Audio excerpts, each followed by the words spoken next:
News when you want it with Bloomberg News Now. I'm Nathan Hager. And I'm Lisa Mateo. Lisa, we are just hours away from the key event Wall Street has been waiting for, the speech from Fed Chair Jay Powell at Jackson Hole.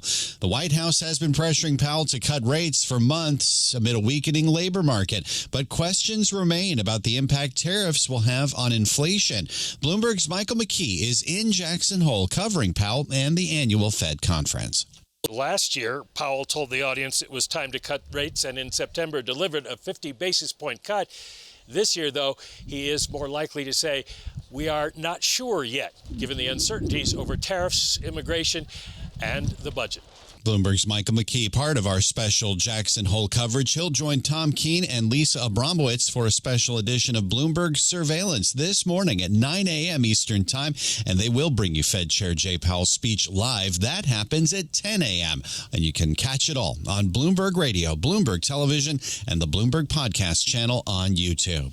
Well, Nathan, several former Fed officials are weighing in on the Fed's next move. Robert Kaplan is the former Dallas Fed president and vice chairman of Goldman Sachs.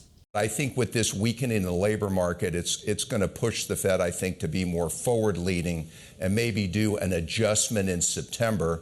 But the caution I would give, if they do move in September, I don't think that's the start of a cycle. I think it's an individual decision. Then they'll wipe the slate clean and take the next 6 weeks, try to understand these cross currents again. And so I think they'll shorten up the time frame and take it one meeting at a time.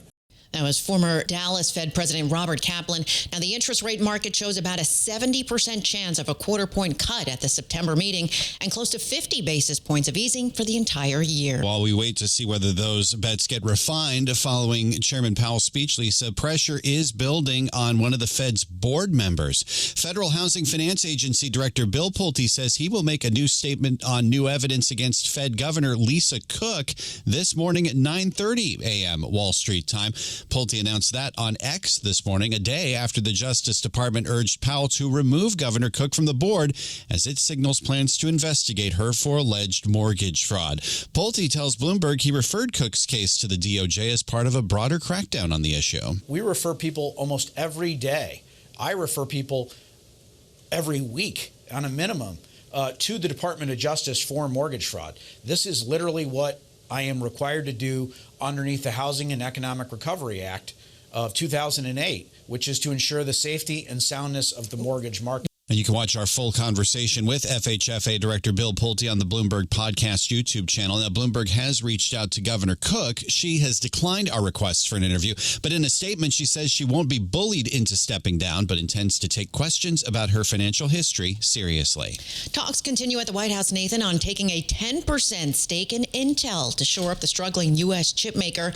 Now, Bloomberg News has learned the Trump administration will not pursue equity stakes in other semiconductor manufacturers that are boosting investment in the U.S., like Micron Technology and Taiwan Semiconductor.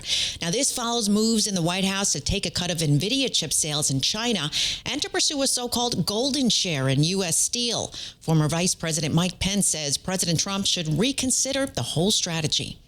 I have great concerns about having the U.S. government take a position in with the golden shares in Nippon Steel or just the latest discussions about taking a percent of Intel. State-owned enterprise is not the American way. Free enterprise is the American way, and a refereed private sector with less taxes and less regulation has created the most prosperous economy in the history of the world. And if we stay on that path, that'll always be true.